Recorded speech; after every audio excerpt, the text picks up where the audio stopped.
आप सभी दर्शकों को मेरा प्रणाम। अष्टावक्र महागीता पहले प्रकरण का पहला श्लोक। राजा जनक अष्टावक्र से जिज्ञासा करते हुए कहते हैं, कथम ज्ञानम वाप्नोति कथम मुक्ति भविष्यति वैराग्यम च कथम प्राप्तम एतद ब्रूहि मम प्रभु।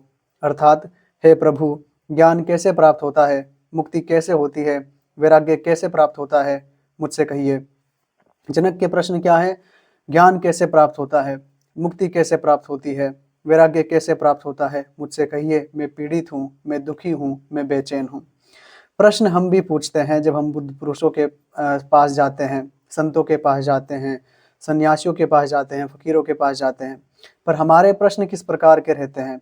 हमारे प्रश्न हमारे संसार को फैलाने के बारे में रहते हैं। हमारे अहंकार का विस्तार किस तरीके से हो जाए, किस तरीके से हम दूसरे को डोमिनेट करें और चारों तरफ हमारे ही नाम की गूंज हो, इस प्रकार के हमारे प्रश्न रहते हैं। या हमारी इच्छाएं जो कुछ अधूरी रह गई हैं, उन इच्छाओं की पूर्ति किस तरीके से हो जाए, ये हमारे प्रश्न रहते हैं।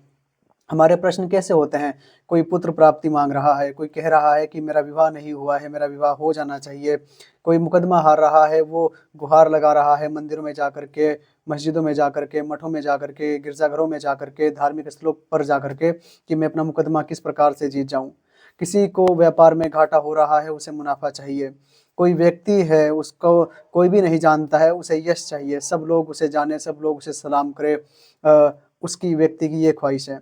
तो हमारे जो प्रश्न होते हैं वो हमारे अहंकार का ही विस्तार करते हैं।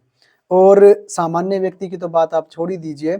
जो व्यक्ति अपने को धार्मिक कहता है, जो व्यक्ति अपने आप को आध्यात्मिक बोल रहा है, वो भी इस प्रकार के प्रश्न करता है। आप मंदिर में जाइए, सारे लोग धार्मिक है, व्रत कर रहे हैं, तप कर रहे हैं, उपवास कर रहे हैं, और अनेक धार्मिक स्थलों पर, और प्रत्येक व्यक्ति, अधिकतर व्यक्ति यही मांग करके आ रहा है। अधिकतर व्यक्ति संसार को ही मांग करके आ रहा है, अपने बंधन को और मजबूत करके आ रहा है। जय कृष्ण मूर्ति मजाक में एक बात कहते हैं, वे कहते हैं कि मुझे लगता है कि आपने अपने लिए जो बंधन बनाए हैं उनमें आप बड़ा अच्छा महसूस कर रहे होंगे।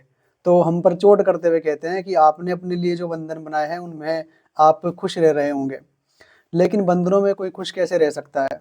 तो हमें अपने आप से ये पूछने की आवश्यकता है। हम अपने आप को धार्मिक कहते हैं, हम अपने आप को आध्यात्मिक कहते हैं, कि वास्तव में हम मांग क्या रहे हैं? हम संसार को ही मांग रहे हैं। हम अपने बंधनों को और मजबूत कर रहे हैं।